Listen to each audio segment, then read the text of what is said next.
Well, good morning, everybody. On behalf of the August family, just like to thank you so much for coming.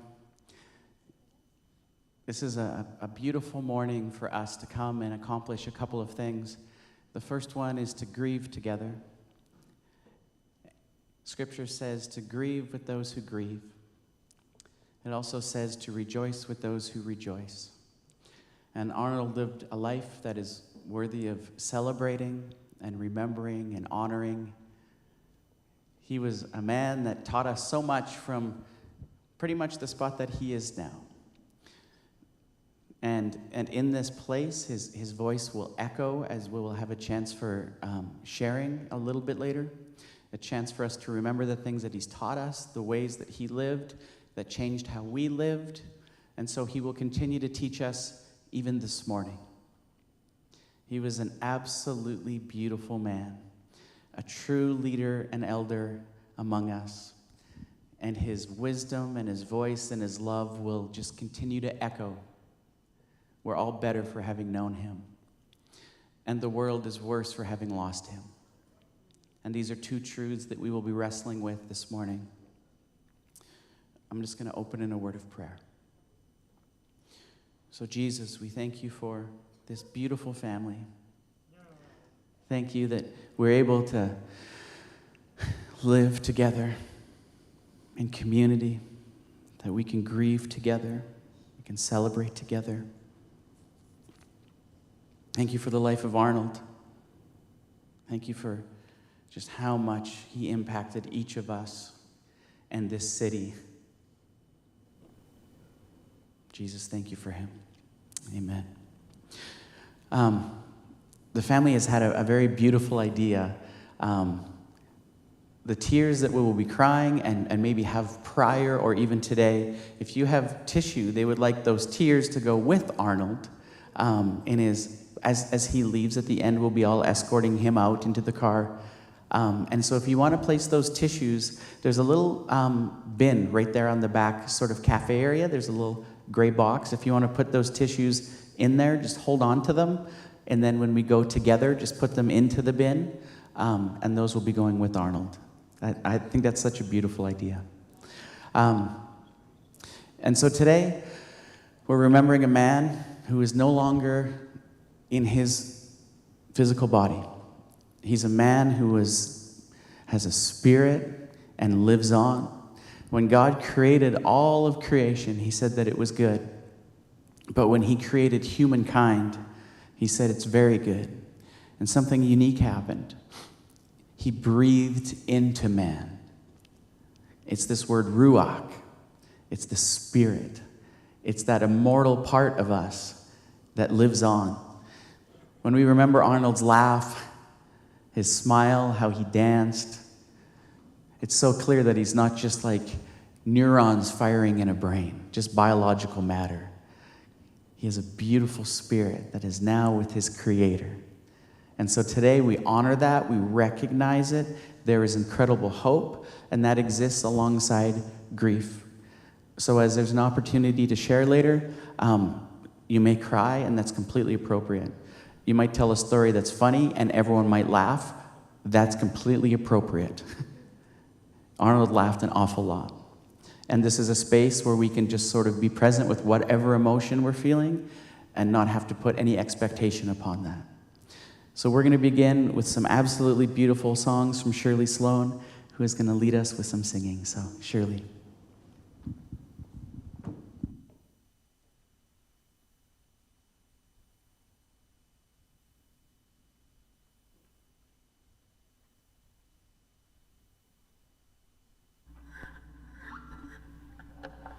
Janice asked me to sing this song, which I have never sung before, but you probably have, so join me on the chorus if you like.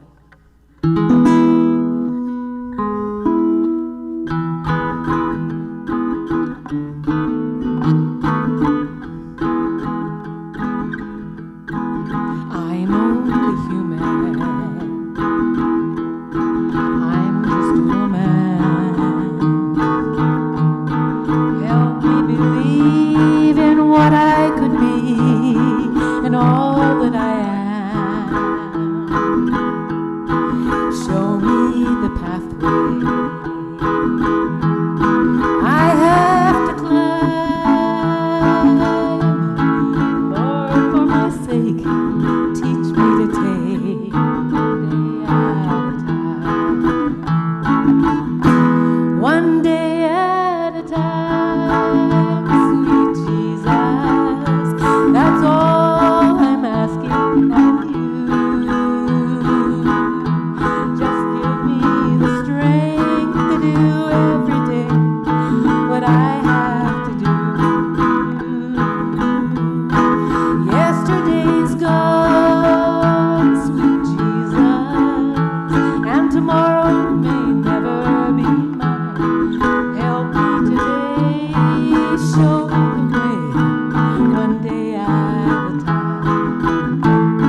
show me the way, one day at a time.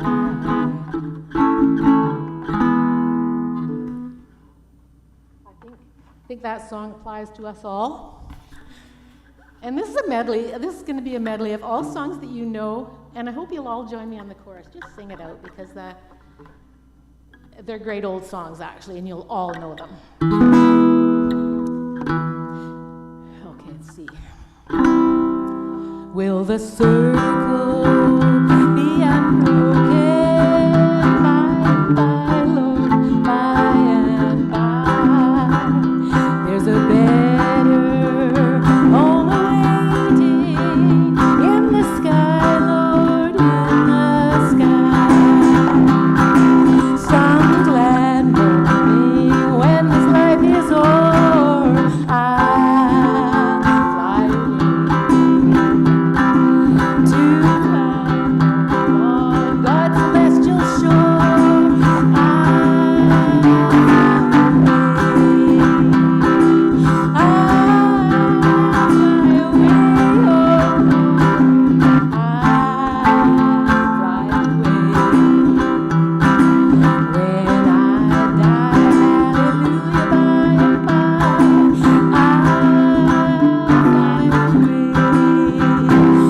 They tell me of a home far beyond the sky, and they tell me of a home far away. Oh, they tell me of a home where the storm clouds rise. Oh, they tell me of an unclouded day. Oh, the land of cloudless day. Oh, the land of the unclouded sky. Oh, they're telling me of a home where the storm clouds rise. Oh, they tell me of an unclouded day. Just a more weary days, and then I fly away to my home where joys will never end.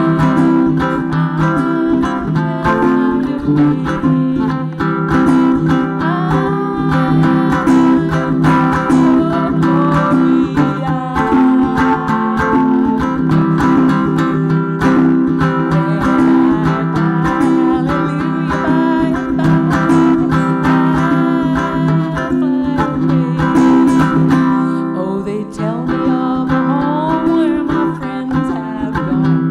They tell me of that land far away.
the family is parted, will it be complete one day? Will the circle be unbroken by and by, Lord, by and by? There's a better home awaiting in the sky, Lord, in the sky.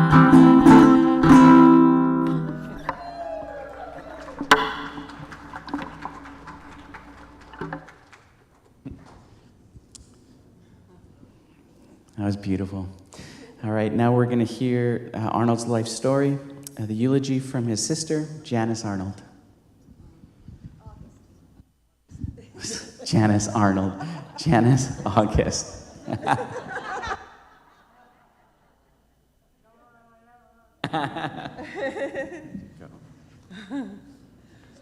Okay, thank you very much. I need some water.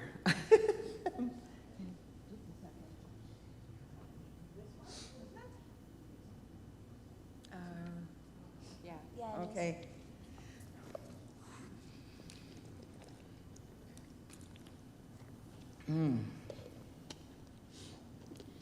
I'd like to thank each and every one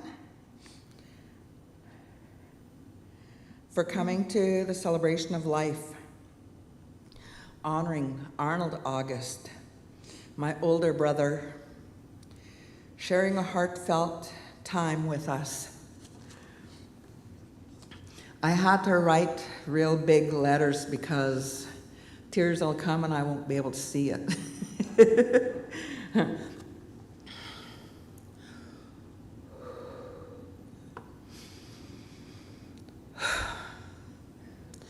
I was 5 years old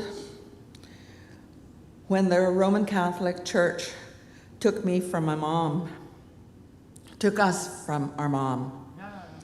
I was so happy being a big girl, going to school with my older brothers and sisters. And on our way going there, my brothers and sister told me not to be happy. Whatever we're going to is nothing to be happy about. I didn't understand. While at school, I would see a brother or sister as in between buildings, you know, their class is going one way and my class was going the other, and I'd holler out, "That's my brother!" And I'd get slugged down as hard as a man would hit another human being. I'd get sent sailing on my bum, and I'd always keep on crying. It's okay, I can talk to my brother, I can talk to my sister, ask my mom, it's okay. And I'd be getting slugged and slapped around and knocked all over the place. But I kept on, because I just thought I had to keep on saying it, maybe you don't understand.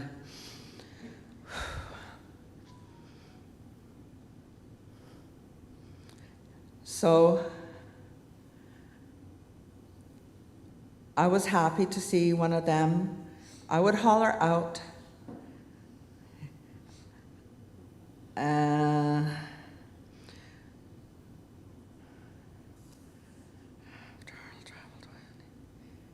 so when Arnold was traveling around all over Canada and down Chicago, when he came back home, he remembered.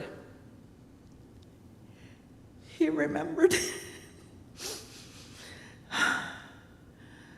remembered that when I was just little. So if we seen each other downtown or at Orchard Park or anywhere, Starbucks. I did not like Starbucks.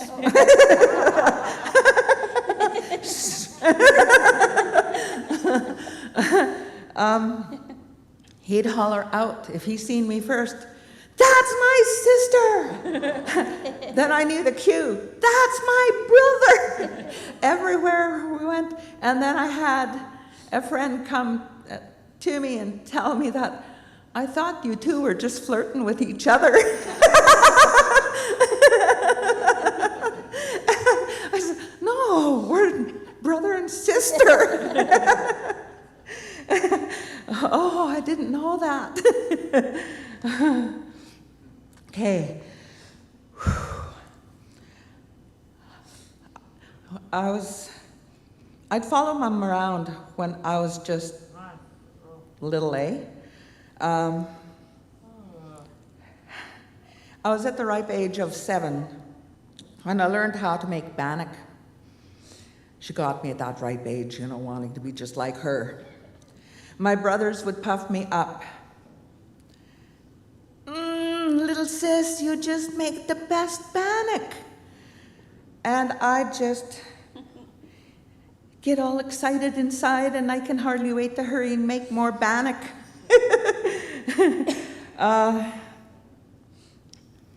Yeah, they encouraged me. They were my guinea pigs. Because I did not know how to make bannock at that time. Oh my goodness. Let me tell you that I had 3 older brothers that were talented in making homemade skis. They'd get a stovepipe and I don't want to lose a page.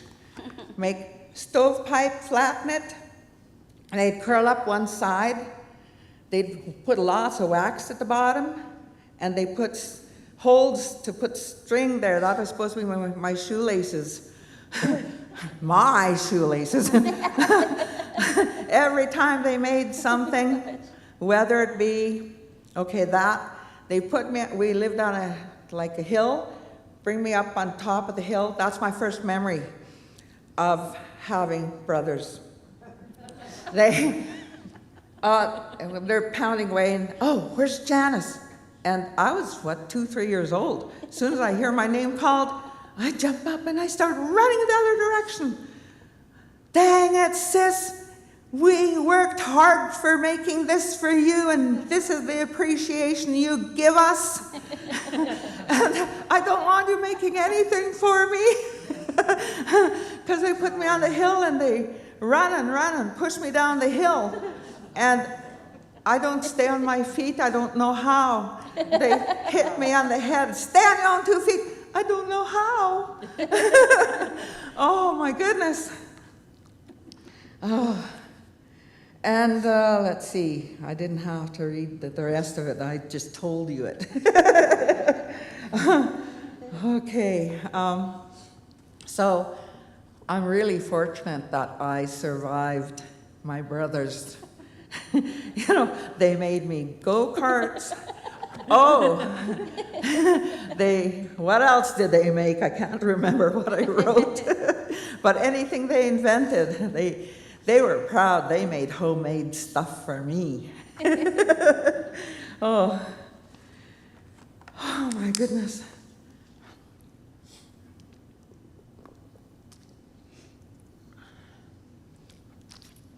You'd think I was an alcoholic. I'm drinking lots of water. It is Saturday. I need some more.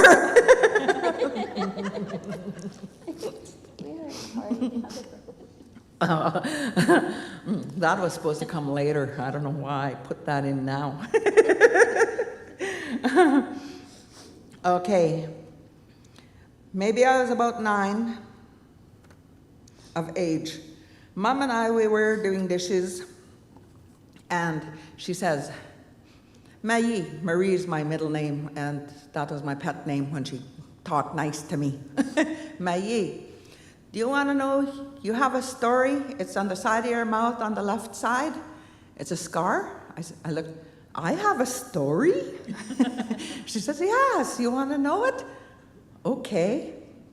Well, this was before the skis my brothers invented for me. The prem. It's one of those things that don't fold down at all. Well, Mom left the boys to babysit me. And Oh boy. On the same hill, they ran and ran and let me go. And the pram veered off the side of the road, hit a tree trunk, and that's how I got the scar. And Mom's, yeah, I landed on the tree trunk. And Mom said, years later, Louis came to me and, Mom, you should see our little sister. She can fly. And she went high up when she came down. So I survived my childhood having 3 brothers. Oh my goodness, I can't believe I did.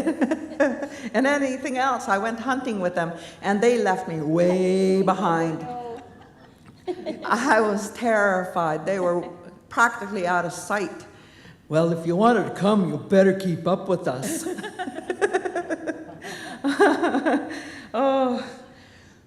Oh my goodness. Arnold has been an active member in various places. I loved finding out about how active he was here in Metro, feeding the people, and at the Friendship Center, he'd be involved in the elders' everything. We went on conferences, beach parties. He's involved in, oh my goodness, what a true AA member. He has, where's your drums, you guys? We have to beat the drums for this. He had 27 years sobriety. Woohoo! Yeah! Oh my goodness. Oh, that's all what any one of us want. You know, I have a baby sister. She kept on telling me when she was going through problems like this before she passed, she'd tell me every now and then, you know what, sis? I'm going sober. You know what, sis? I'm going sober. And yes, that is a great accomplishment. I had to write big letters or else I won't be able to see anything. And 1 page per topic. Okay, he had a tremendous influence at the Kelowna City Council, speaking up for the homeless and those that struggled. My brother Arnold oozed out so many fantastic stories. He was a great storyteller. I never ever was tired of listening to him. He did tell me many times that I will always be his little sister, even though I'm a mom, a grandma, and a great-grandma. I thought, I don't feel like I'm little. Oh.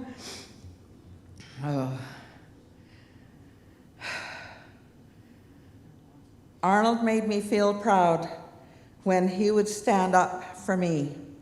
When someone attacked me, whether they be family or not, he was there for me. It really made me feel, you know.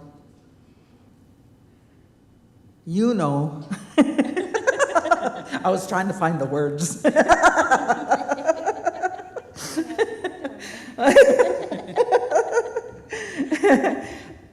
It didn't matter who was in hearing distance. If there was strife, if there was arguments, whatever, Arnold would say out loud, Janice, pray. Janice, pray. And everybody would have to go quiet. And I'd pray. Well, I have been doing that for a long time.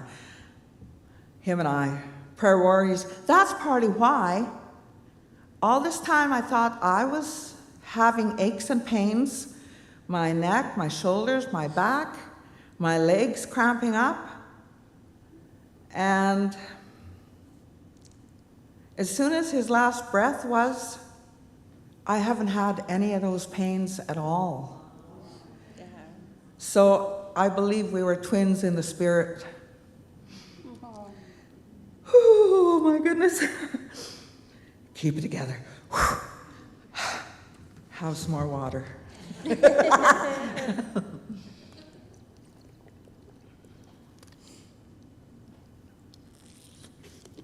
Oh my goodness.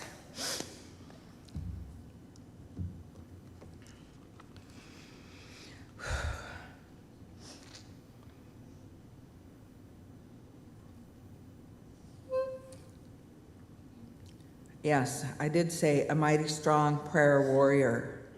Arnold was and is, because he's in the spiritual realm now, praying for us.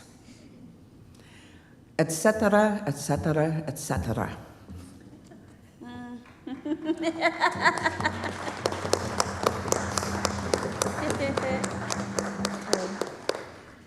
Okay, each and every one of them speak? Okay. Thank you Yeah. so much. You want to speak? Oh, do you want to speak? You guys take your turns. Okay, just 1 second. So we're gonna all be the etc. in this story. So you guys can go first. Once they're done, feel free to come up and keep it relatively short, a minute or two. It could be just something we learned from Arnold, something we love about him. It could be a memory, a story. This is a chance to honor him and remember him. And it really helps grieve him and help give everybody just a good picture of who he was and how we can all sort of move forward together. So be brave. If you have something that you'd like to say, public speaking is freaky, but just like power through. So Arnold was my uncle, still is my uncle. He's looking down on me. In the hospital, he gave me his big book because I've been struggling with drinking and I always struggle with that. It was a brand new book and I'm reading it now. And my struggle is real, but he's the type of guy that would give you his shirt off his back. My sister was telling me this one time. There was a guy out doing yard work or something and Arnold walked up and took his shirt off his back and gave it to him because he didn't want to see him with his shirt off.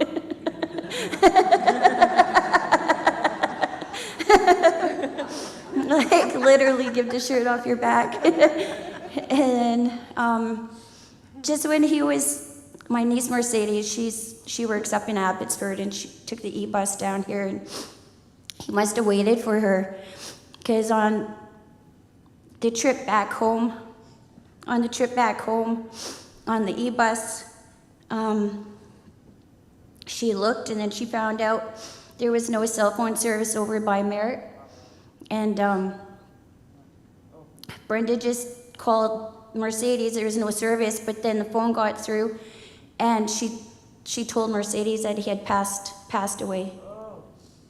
So, and just after that, she lost service. And she looked beside her on the e-bus, and there was an open field, and there was a big brown bear. So that's his spirit animal. And he's always watching out for us. He made sure that she was making it back home. There was lots of really good stories about Uncle. But thanks for your time. Thanks for everybody showing up. Good group, yep.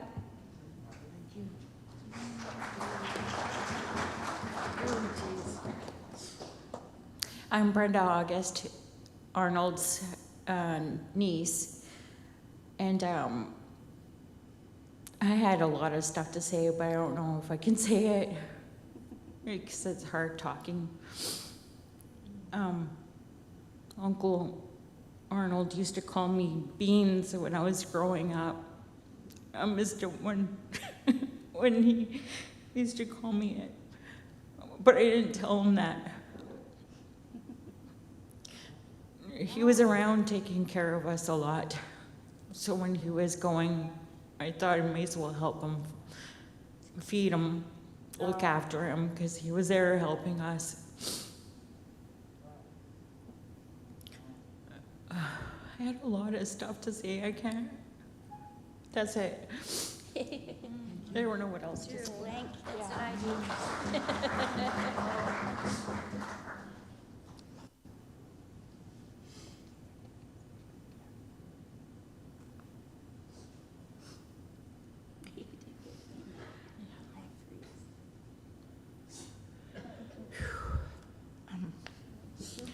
White, hello everybody. I just greeted you in our Secwepemc language. I said, hello everyone. I'm also the niece through my mother, Bernice August Morrison Heather. I'm her eldest daughter. I'm the eldest niece, I guess, of Uncle Arnold and of our family. And looking through pictures and seeing him when he was younger and was just a little baby, and my mom, talked about how proud he was that my brother and I were his first niece and nephew, and I often felt kind of ripped off that because of the intergenerational impacts of Indian residential school in our family and all the suffering. I never really I don't remember a lot of my childhood, and I don't remember a lot of time, but the ones I do remember were precious, and Uncle Arnold was the rock, I think, in our, of all my uncles, the one that I came to connect with most deeply as my uncle, as a healthy uncle who loved and cared so generously for us and for many other people, It wasn't until the last 2 or 3 years, or maybe 4 or 5 years, that I actually got to spend time with him, and I could see his health declining. And I do work on Indigenous food sovereignty, and so I knew he was struggling with diabetes and kidney problems, and so I tried to help in between my work whenever I could, just spend time with him because I could see him struggling. I wish I could have done more. With our family, as you know, we all have health problems, and it's been a hard life. And I know that for Uncle, through all of that, he never lost that glimmer of love. It was incredible. I think one of the best role models I've ever had, and I've had the blessings and honor to know many, many people, Indigenous and non-Indigenous people involved in the movement to bring justice to what happened to our people in this society. I've never met anybody, and I'm not saying this just because he's my uncle, but who have so much love, and even through everything and some of the stories I heard, I couldn't even stand to finish hearing what happened in that school, in those residential school. And I would bring him gifts sometimes because I saw how humbly he lived. He literally had a bed and a chair and a couch. So I would bring him like something nice for a home or food, and he'd always give it away. He always saw somebody else who needed it more. And it really, it really taught me that that's how he lived his entire life.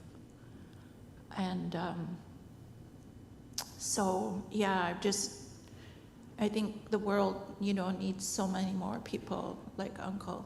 And and the time that I spent with him more recently, and some of the stories that he remembers from his childhood and being on the land back home in Secwepemc, up in the Adams River with some of the old people who are obviously now ancestors, but who he remembers as a child visiting some of those old people, and the deep wisdom, even though he spent his entire life away from our community, he never forgot. He had a strong memory, the ancestral memory was still, we never lost that. In spirit, he embodied the values and the teachings of our elders and our ancestors back home. He never lost it, and I see it in my auntie and my other uncles too. And so as much as, you know, that the harm was caused, we still, like my late auntie Flora Sampson said, we are well underneath all the trauma and all the stress and the struggle. And I think that my uncle was the perfect embodiment of that, even though physically, you know, when we carry a lot, it affects our physical health, and he struggled with that. And so he was a true warrior. And I really, really am grateful for the time that I spent with him, and I really wish, you know, I'm trying to work through that feeling of wishing I could have done more. But I see he has a beautiful community, a really beautiful community, and that, I'm sure, and I know that held him through the struggles, and he'd talk about it, and yeah, I went for dinner. We used to go for dinner, and our favorite place, once in a while, we'd go to Basil and Mint, and I went there the other night, and it was really hard because they missed him too, and I know that people in the community loved him. So thank you for that, Cook's Gem. Yeah. Thank you. I like to add something. Daniel, come here. Okay, Daniel doesn't want to stand up, but He said he wants to go back. yeah, Uncle Arnold used to come over and pick up Daniel at powwows and just grab Daniel and go out dancing. So a lot of people won't do that. They didn't want to spend time with him, but Uncle Arnold was there. He did a lot of work for homeless people. He'd give them coffee. He would bring them food. I think that's all I have to say now. And I forgot to let you guys know I have 45 years sobriety.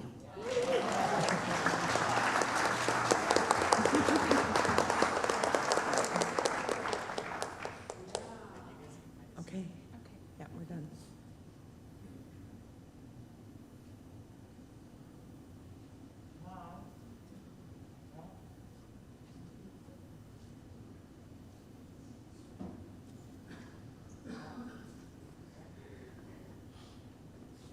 Good morning, everyone. I'm George. I'm an alcoholic. I sponsored Arnold. You know, I can see how he's well loved by the people here. I came in with August, Ron, Lewis, Janice. I came with come in the program with all the Augusts. And like he said, I got to keep it short. So one day, Arnold and I were down, and we came out of the AA meeting, Friendship Center, going to the mission. It was just dark outside and raining. We were down. All of a sudden, the clouds opened up, and 2 eagles came. You know, it's really amazing. We started cheered right up. We had smiles on our faces. You know, it was beautiful. When I go to AA today, and I want to thank a couple members. I know when I worked at the mission, I did volunteer, I washed dishes there, so I just want to thank you all. And I love you. I love you guys. He's home now. He's home with his family, of our relations.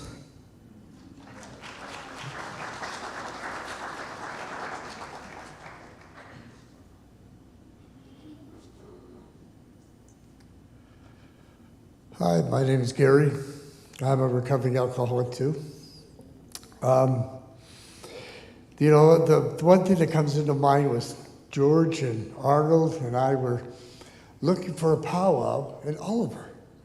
And we had our t-shirts on, badass drummers, right? We looked all over Oliver. I don't know, maybe about an hour and a half. There was no powwow. So we went to the Red's gas station. We says, "Where's the powwow?" They said, "Oh, serious." So we get in the car, we go to the school in Los Rios. First thing we do is there's a big breakfast. So we go in there, we just feast, right? We come out, we sit around the outside edge, and the whip man, he looks at us, he says, "Badass drummers. Do you guys drum?" We go, "Yeah." He said, "Well, can you get up and do 4 songs?" Right? Arnold was just in his field day. He was just drumming like you wouldn't believe. You could see a smile on his face and a sweat coming down, and I realized that, and then they asked us to do 4 songs at the end of the powwow. So it was really a day where Arnold just beamed. You could feel the glow from him, and he was just, and the last time I seen Arnold, I was leaving one of the federal homes, and I seen him sit at the bus depot. And I go, "Hey, Arnold, where are you going? Get in my car." So he gets into my car. He says, "I got to go to the bank downtown." Okay, so I go to the bank downtown. And after he comes out of the bank, he goes, "I got to go to the mall to fix my phone." So I take him to the mall. We get halfway through the mall, and he says, "Oh, I left my phone at home." Huh? So we drove all the way down to where he was living, and I waited around with some of the staff and talking to him, and he went wandering, getting his phone. We went back, and at that time he was really tired. So, going to get his phone done, it was like he would have to sit down for 5 minutes and then go get it and sit down. But we sat around, and we met your cousin George, and he was in there, and a whole bunch of people he met in the mall. We had to wait 45 minutes. But the thing is, Arnold had a gift. He had a gift of walking into a room, and someone that felt right out of place, he would make them feel at home. He had that aura about him. And, and I will always have Arnold in my heart, because he was our member for the men's circle for 23 years. Do you know what I mean? And he was actively involved with everybody and everybody. And like you said, he gave his shirt.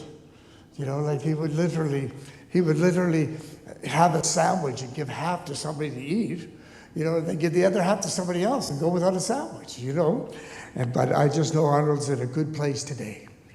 He's in a better place. He's with his relatives and his friends today. And he's happy, in a healthy way. All our relations.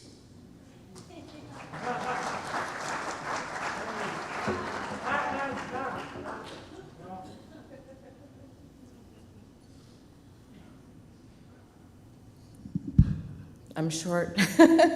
I'm Susan. This is my husband, Horst. We met Arnold years ago. I was actually at New Life Church, and I'd just been at a conference, and I met Arnold. And I'm telling you, the Lord told me in a voice, "You need to let him come live with you."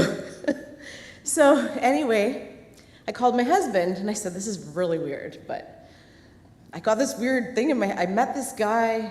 He's this indigenous guy. He's a big guy, and he's really nice. And yeah, I think we're supposed to have him come live with us."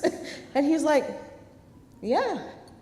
Like, it was just, we were just on the phone. He didn't ask me who, what, when, like nothing. He just said, "Yeah, I feel the Holy Spirit. We need to have him come move in." So he lived with us for about 5 months, like over 25 years ago, I think. But I remember meeting Janice too, actually. I don't know if you remember us, but we dropped him off at your house at Christmas one year when he wanted to come see you.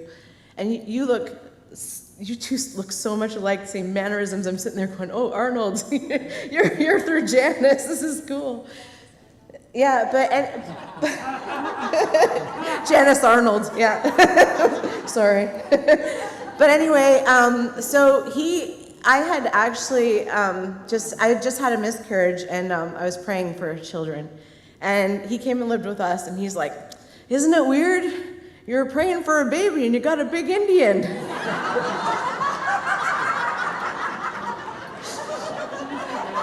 So I was like, "Yeah, praise Jesus." So he started calling me Mom, and I started calling him my son. So whenever I'd see him, I'm like, when you're saying, the calling back, he'd go, "Mom!" And people are looking like, this guy's 30 years older than you. Like, this is weird. But I'd be like, "My son! It's my son!" And people are, "What?" Even our daughter, who's 21 now, is like, "I have a brother." Yeah, and so it's kind of funny because, yeah. Anyway, one day we would buy him clothes, and he'd come home and like, he doesn't have the clothes on. He doesn't have his jacket anymore, and he was like, "Oh, well, a brother needed it more." So we actually end up in our home group gathering clothes so he could bring them with him on a bus to hang out, and to go hang out and hand out, and yeah. So he did that, and one day we came home. I came home from work, and my husband wasn't home yet, and he's like, "I'm surprising you. I cleaned the house." And there was our toaster oven soaking in the water. I'm like, thank you, Jesus, he unplugged it.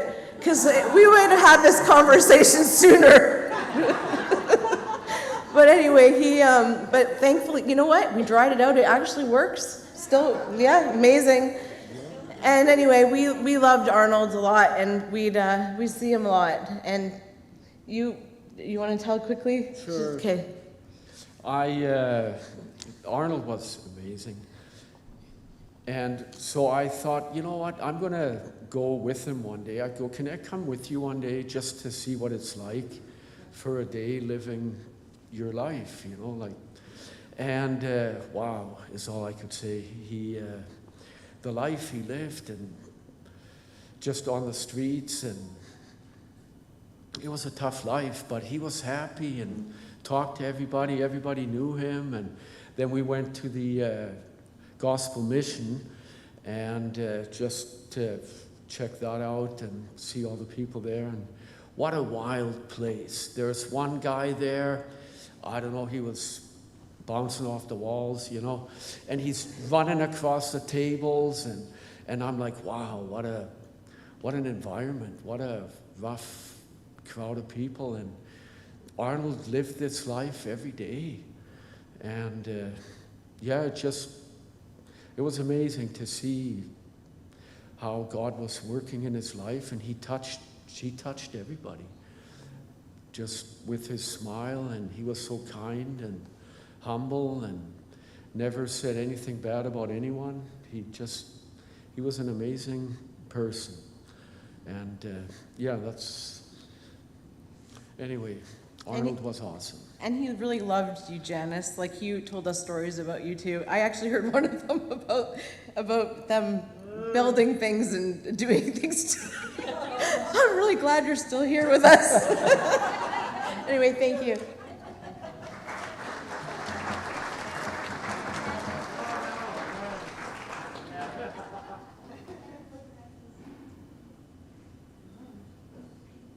Hi, my name is Mackenzie. I didn't know Arnold well, but I know Janice. And one strong memory that I have of Arnold, we were at this Indigenous worship gathering a few years ago. And there's not a lot of those in the Christian context. And I remember there were these hand drums up at the front of the stage. And he grabbed one. He just started playing, just banging away. And just like the smile on his face, it was like you could see his heart healing. And I think that was like a really powerful moment for me, because I know the history. And I know how hard it can be to sometimes be in these spaces, to celebrate, to bring your culture and be all of who you are. But Arnold really showed that, and he just brought love, and he just had so much joy every time I saw him. So I just wanted to share that.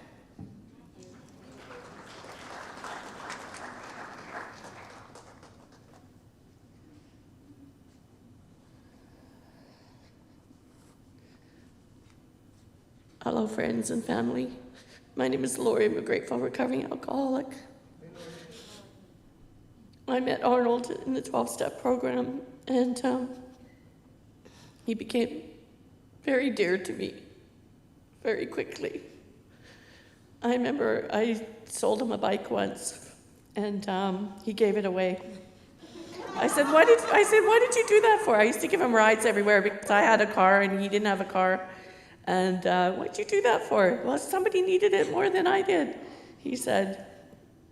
And I didn't sell it to him for much, but he needed a bike. He used to ride his bike everywhere. He used to ride it to Vernon. He used to ride his bike to Vernon.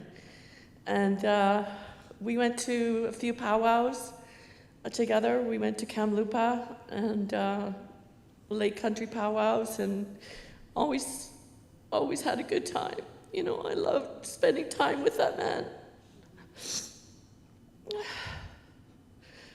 And when we went to Kamloopa, we stayed at Bernice's place, and Bunny, you call her. And she was so gracious and fed us this huge breakfast the next day and, you know, put us up for the night because I didn't want to drive home the same night. And big old Oldsmobile, 1988 Oldsmobile, and Arnold used to ride with me and tell me all these stories, you know, have me laughing. And he's just a very dear friend, and I'm going to miss him. But I got to spend 2 hours with the family on the day that Arnold passed, and we drummed and we sang and we said prayers, and we read out of a very special book, The Native Way Through the New Testament. And you know, that really helped me with the grieving process, that I got to do that, and I'm so grateful for the family for allowing me that time with him. I've lost many people in my life, and this brings that up too, so I'm very emotional. But I'm so glad that he's in a better place, because he was in a lot of pain, and I spent a lot of time in the hospital, and he'd always text me, I'm in the hospital again, and you know, and I'd go visit him when I could. I have my own health problems, so I couldn't always go, but I live close to the hospital, so I'd like to go and visit him and bring him with. So I'm just grateful that he was in my life for as long as he was. And I'm thankful. God bless you all.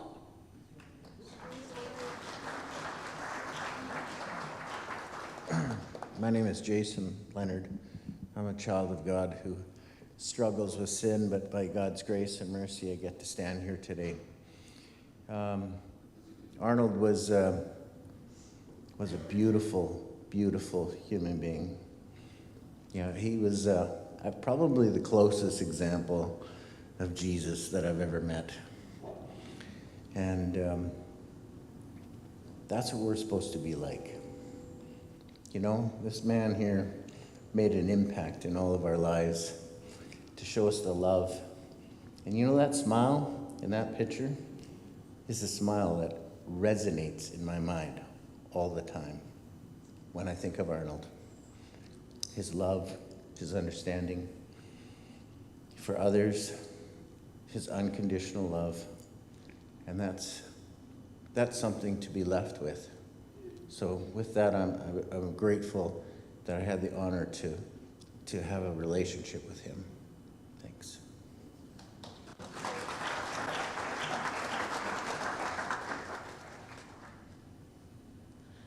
Waigt Cohuite, Press West Mindy Dick, counselor for Nisquamish Indian Band. I just wanted to honor everybody that showed up for Arnold today. Joey and Brenda are my half-sisters as well, and I wanted to show my support for the family, for the August family at this time. Grieving is very difficult, and I know that we lost a lot of community members throughout the years, and it's always hard, and it's not that easy sometimes, and grief comes up in many forms. And on behalf of Nisquamish Chief and Council, we would like to send our condolences to the family. Chief Irvin Way couldn't be here today. He might be on Monday. Cookstram.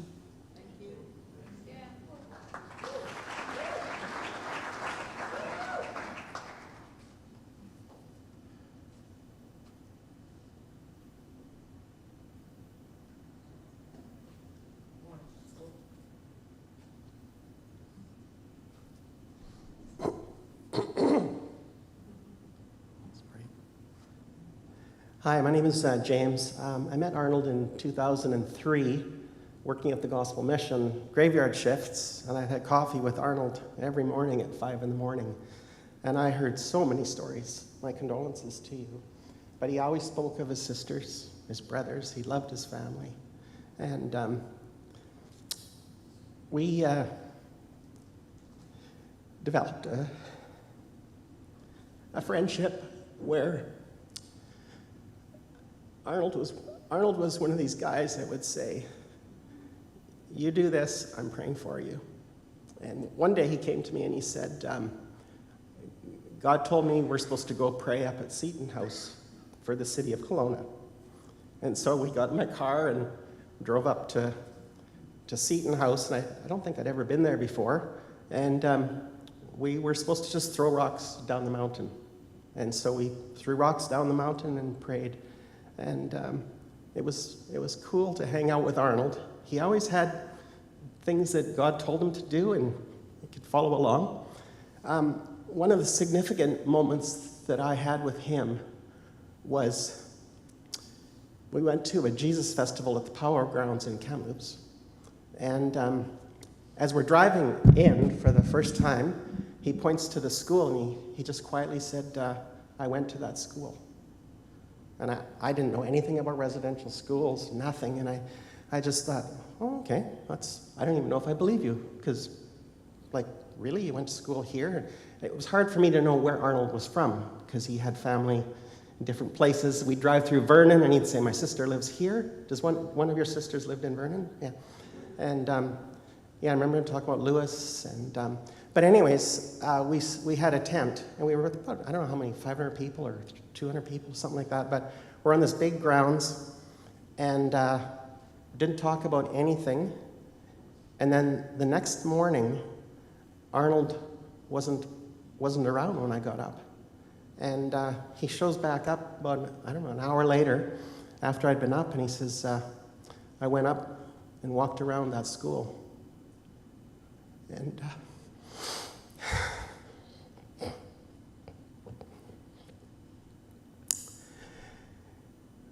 he was so deep in thought, full of thought. And I didn't really know what was going on for him. I had no idea. And so he shared a little bit with me. And we went through the day. And the next day, he went up there again. And he said to me, when he came back, he said,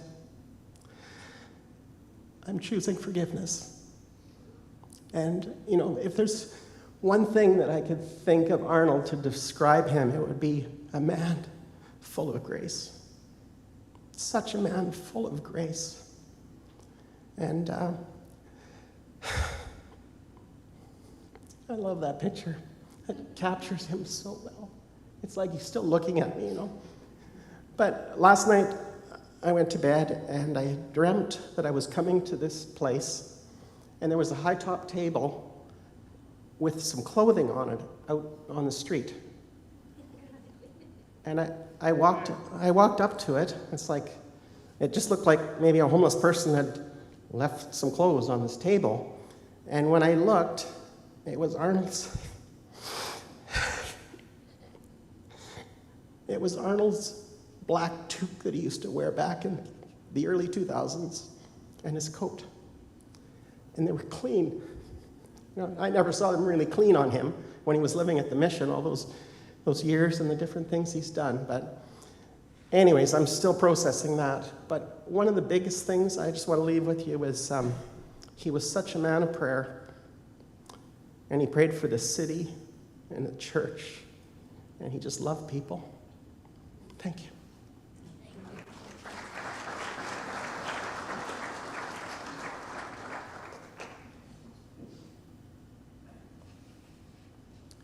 Hi, my name's Annette. Arnold was a really good friend of mine. He was closer than any family I've ever had. He was my best friend. And we lived together with a couple, an Ojibwe lady. I remember we were in East Vancouver for a while for Exposition 1986. And we then drove to Winnipeg. The first time I saw Winnipeg, the snow was this high. They just had a storm. Anyways, I just wanted to say Arnold was a humble man. He was a good man. I loved him. He loved his family so much. And, you know, when I moved back here 9 years ago and also 5 years ago, I was really thankful to be able to reconnect, and I would pick him up and we would sit in the car and we would pray for his family because he loved you so much. And there were many tears shed, you know, because there was nothing more important. And I was really thankful to see how he was really respected here in this community and how he had some healing. Some of the fears were gone. I remember the first time we went to that residential school building in Kamloops, and we just kind of sat there and went for a walk and stayed there and for a little bit. But, you know, Arnold really loved Jesus. And, you know, it's not about, I see that how changed he was, and I was so thankful. It's not about religion. It's not about money. It's about the love of a father who just wants to love his children. That's all he wants. And I just thought long and hard about this, and I thought the best way to honor Arnold here today is to just say, you know, if you want that love, to accept that love of a father, please come and pray with us, me or the pastor, because I think that would honor Arnold, and not only that, but your Father in heaven too. He loves you so much. Thank you.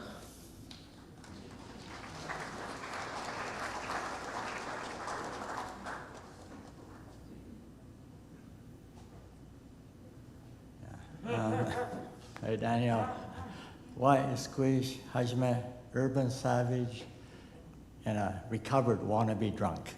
Yeah.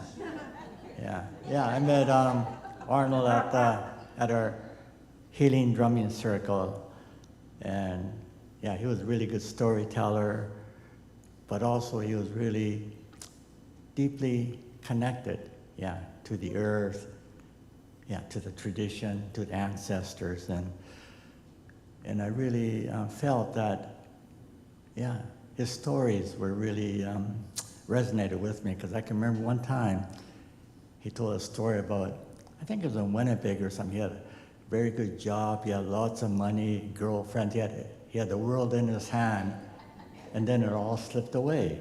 And he was on the street, you know.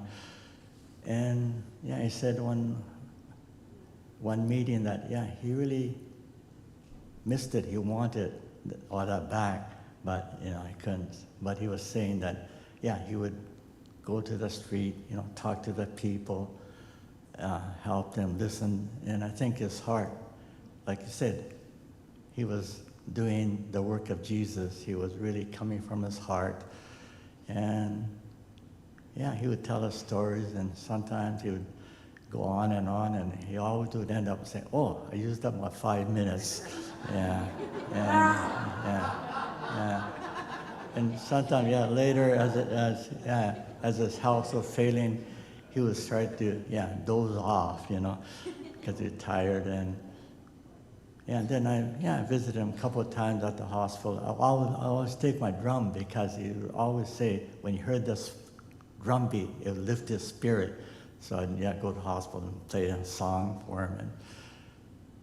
And I was there, at the end with his family, and I was just so honored to be there to help, lift his spirit to a better place, to home. So when I say, I feel honored and grateful that, yeah, I was able to be part of his life for a short time. Thank you. Yeah.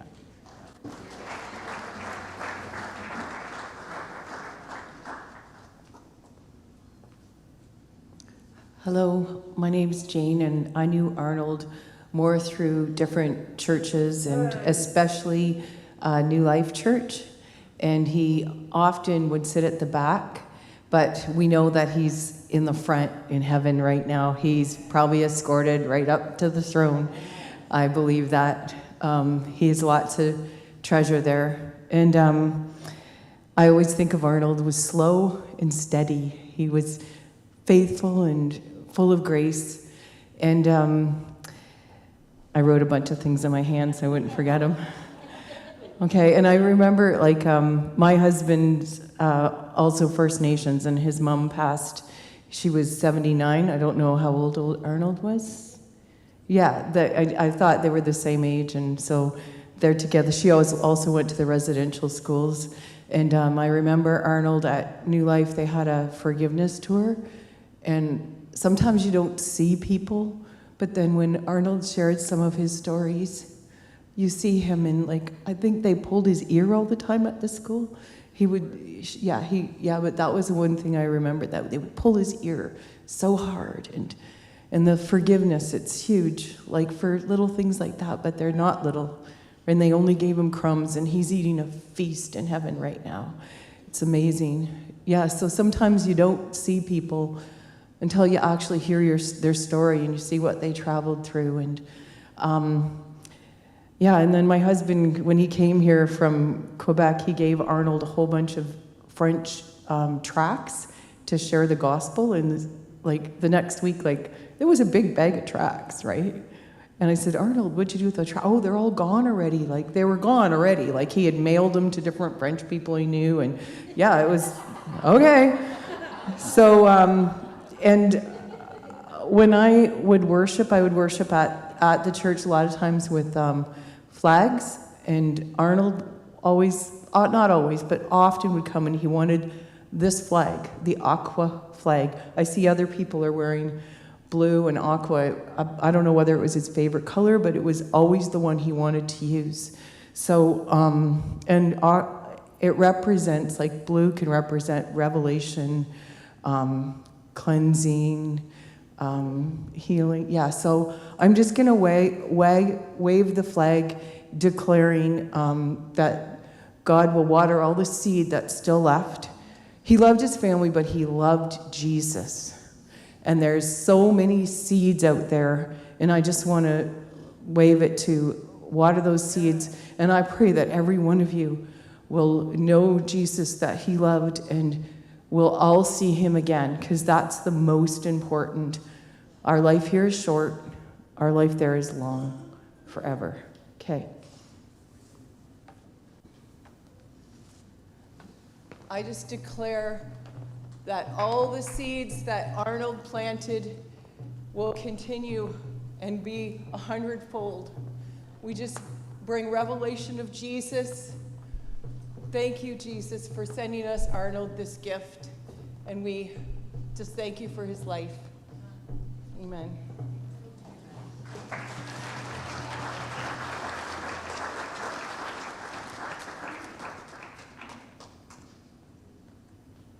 Hello, I'm John. That's a hard act to follow, Jane. I also was at New Life and saw Arnold, and I remember, I think I went to his 13th cake. I don't know if it was 13, I could be wrong, but anyway, my wife and I would occasionally drive him home, and we just loved Arnold. And this is what I wanted to say. Arnold was a peacemaker. He was an ambassador. He brought people together from sometimes pretty diverse walks. Wow. And I mean, that's the thing that I'm just sitting here thinking, Lord, if there's an example of being a peacemaker, if there's an example of being an ambassador, that's the man. Oh, Lord, I thank you for Arnold. Thank you, ladies, for standing up. It was wonderful to have his nieces and Janice, you, and I just wanted to thank you so much. Thank you.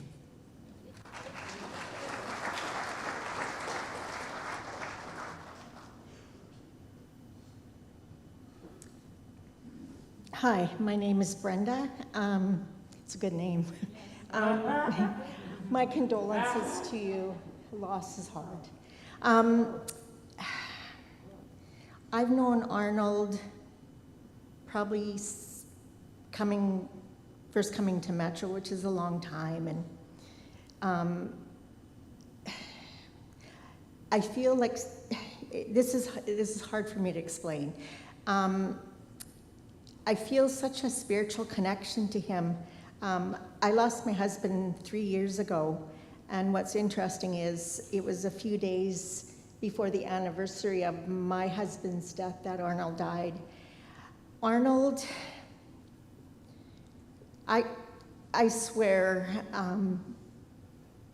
Arnold was a walking disciple on this earth, and we were touched.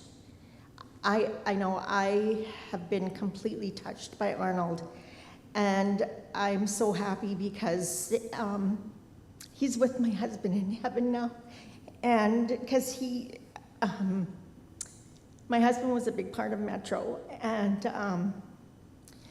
he often spoke of Arnold, and I have to tell you this one story. It's going to be a little hard, but Arnold had a vision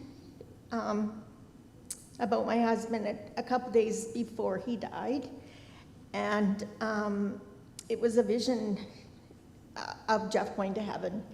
And I remember thinking, oh, I've got to talk to Arnold. I got to talk to Arnold. So anyways, so one day when I came to church, I went up to Arnold and I said, Arnold, I'm not judging you. I just want to understand. I want to hear this story. And he explained this story. And I said to him, why wouldn't you have told Jeff?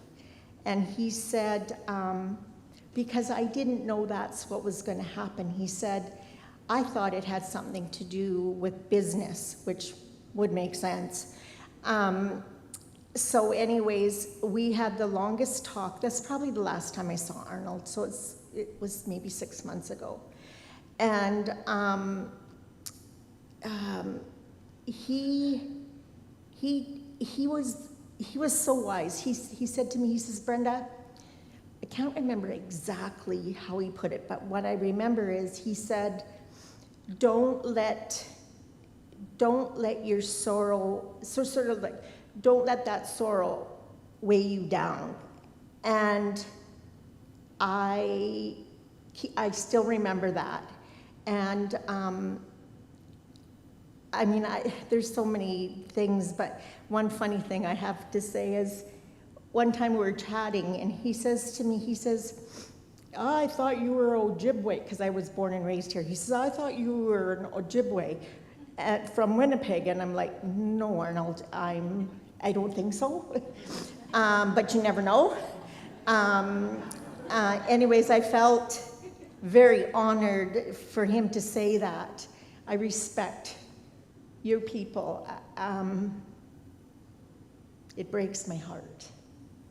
And I just want you to know that. And I loved Arnold to pieces, and everybody has said the same thing, and it's consistent. That man was not just special, but seriously a walking disciple that God literally put here on earth in humankind. So thank you for listening.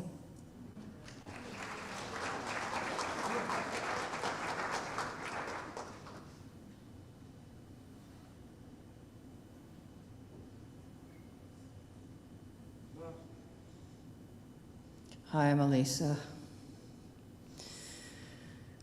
This feels really scary to get up here.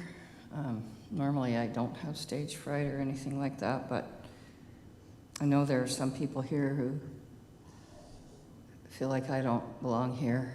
I shouldn't be here. I don't have a right to be here, but Arnold wouldn't feel like that. He, as somebody said earlier, was able to make people feel welcome wherever they showed up and however they showed up. And that happened for me in recovery. even though, so I'm Elisa. I'm a gratefully recovering addict, about to be 31 years clean and sober. Not my doing, by the grace of a creator, something much greater than myself or any of us. And the thing about Arnold was he knew that stuff through and through. In recent years, he's been one of the only people, maybe the only person, who I felt like walked with me on a dual path of being on the red road and being a person of Christ. He understood the scripture, he knew the scripture, and he knew the meaning behind like all the different whatever translations and whatever. He knew that when Christ ascended and came back, he came back with the gift of the Spirit for everyone. For everyone. No exceptions, no holds barred. That love that Arnold so often embodied was a no holds barred love. No messing around. No yes, but. So I have a song I want to share that I know that Arnold would relate to. And then something I will say to him. Oh, baby, where you been to look so drawn? I've been living with the hungry, the recognized forlorn. I've been eating with the lonely, and we ate each other all. And I learned to will for nothing and believe what I saw. No applause, please. To the family, I want to say what an honor it's been to know you. And I knew Janice first, and then Arnold, and been blessed to know both of you, and Brenda and all of you. And I just want to say to you, sleep lots, drink lots of water, not the other stuff. And blessings on your grief path. It's not an easy road. And this I want to share. For all you Christians, please remember that this is not an exclusive club, that Christ came for all of us. And Arnold walked in, it was given in dignity and shame, which he transformed into dignity and generosity. Like, can we all be a little bit more like that? For one who has died, and please, again, I'll ask no applause, please, can we just let this stuff resonate? For one who has died, the Good Shepherd lead thee while thou art transformed, where thou mayest breathe the art of the air of eternal being. Let's all imagine Arnold on the Blue Road of Spirits, singing and drumming and dancing and telling jokes. You know, he could do Tony the Tiger like nobody. I wore my Tony the Tiger socks in honor of him the day that he died. I'm sorry this is taking longer, but I got to tell you, the day that Arnold died, I was planning that day to spend in the garden and doing housework, and I woke up that morning and Spirit told me, nope, this is the day you have to go visit Arnold in the hospital. So I did. I took my drum and my Native American translation of the Gospels and this other book that this verse came from, And I went and called a friend, somebody I knew who had been influenced in a good way in recovery. And we went to the hospital, and we were there from 9 in the morning till sometime in the early afternoon when the family started to arrive. And I thought, the room's getting crowded, I should go now. I went home and fell into an exhausted sleep and woke up to the news of his passing.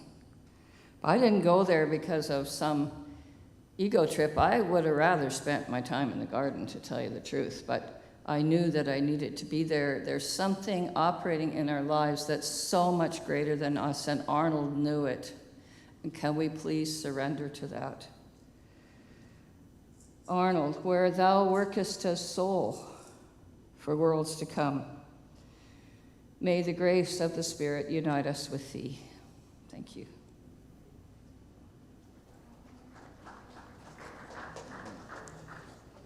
Well, thank you. This has been very rich, and I'm sure more of you wanted to share. But Janice is very eager to get these songs out. This is a really important song. This is a warrior song, and the family has requested for this song that everybody would stand together. After this song, there will be 2 more, and directly following that, we will be escorting Arnold out to the car during the 4th song. And what we would ask is that when we do that, that we would exit together, starting in the front rows and follow Arnold out, and ending with the back rows, and we'll all be outside together. After that point, we would invite you back in, and we have Bannock, and we have lots of food for everybody, and a time to just sort of remember Arnold and be together. So this is the warrior song. Thank you for standing.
So this next song that we're going to be singing is a blessing song, and it's from the Seneca Nation. They like to know the meaning of the songs? Okay, what it's about? So this song is the blessing song. It's from the Seneca Nation, and it's a song to honor how we walk in beauty, how we honor one another, and yeah, it's a blessing for Arnold.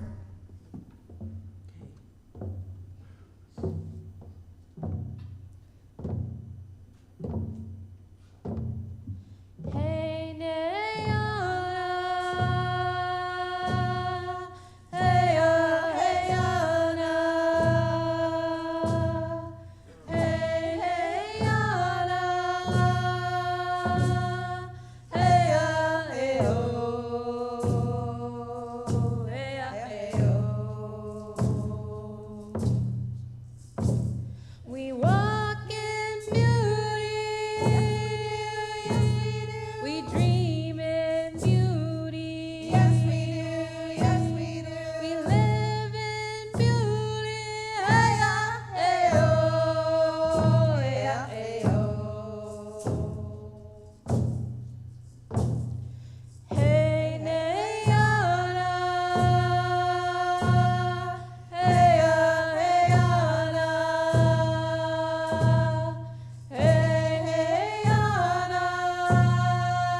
Sure.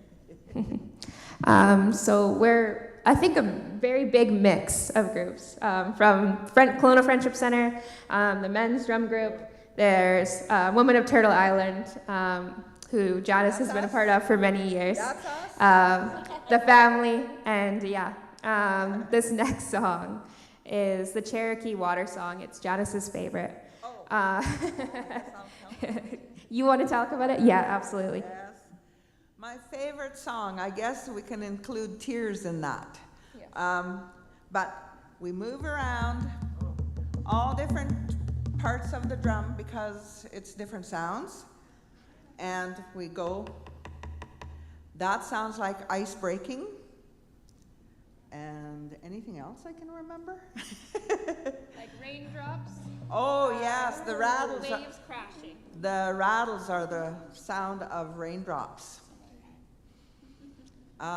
Just a second. Yeah. Did you want to? This is my sister Angie. Hi. Did you want to share anything? I have nothing to share except these travels. He's been around Canada, the United States. He's done a lot of charity work, and he's was in the militia for 7 years. I forgot to say that. When he was in his teens, he put himself in the militia. Yes. And worked at Wainwright, Alberta. And he did a lot of traveling. I think he had a full life with his charity work. Thank you. The militia, how he ended up joining that is him and his friends in high school, they all agreed they're going to go and join the militia. And so Arnold was the only one that did that. 7 years. He did that because, and the rest of them didn't show up because they were just teasing him. So, yeah. Okay. And then I'll just add about the water song. Water is medicine, and it is healing. And so we sing this to bring healing to us all who carry on the legacy of Arnold. Okay.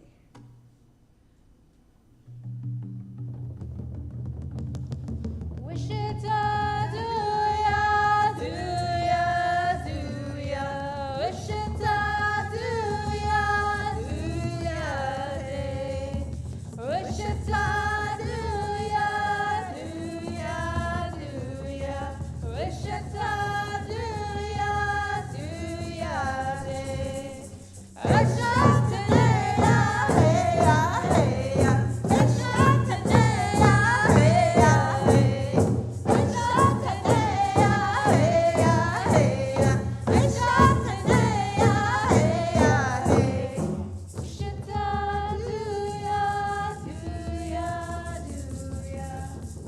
We're at a pond right now. It's nice and quiet.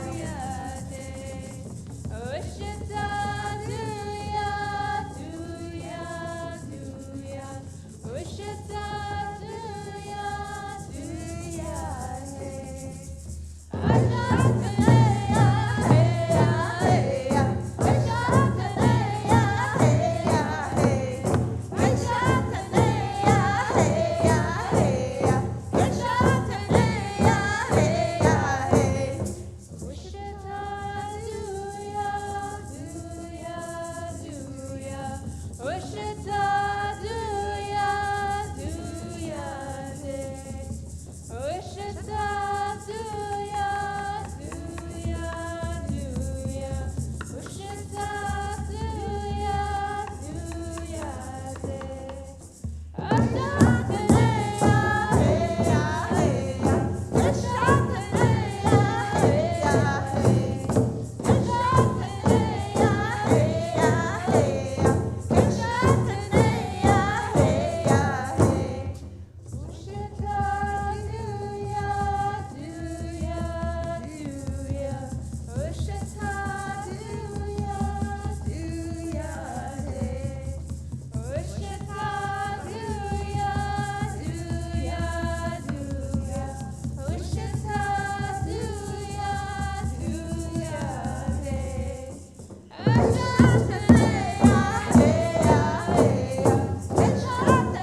So now, as this last song, as we wheel Arnold out and as we all leave together, we're going to sing Remember Me.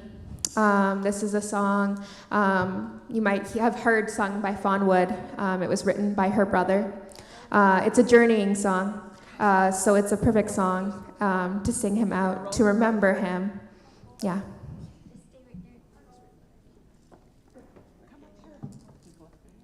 Written by her father.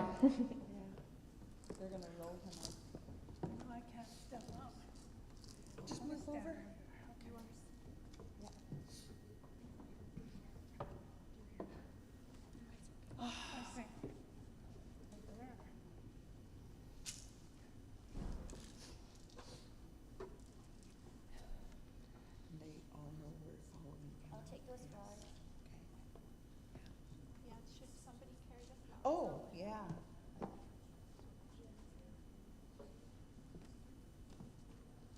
Stand.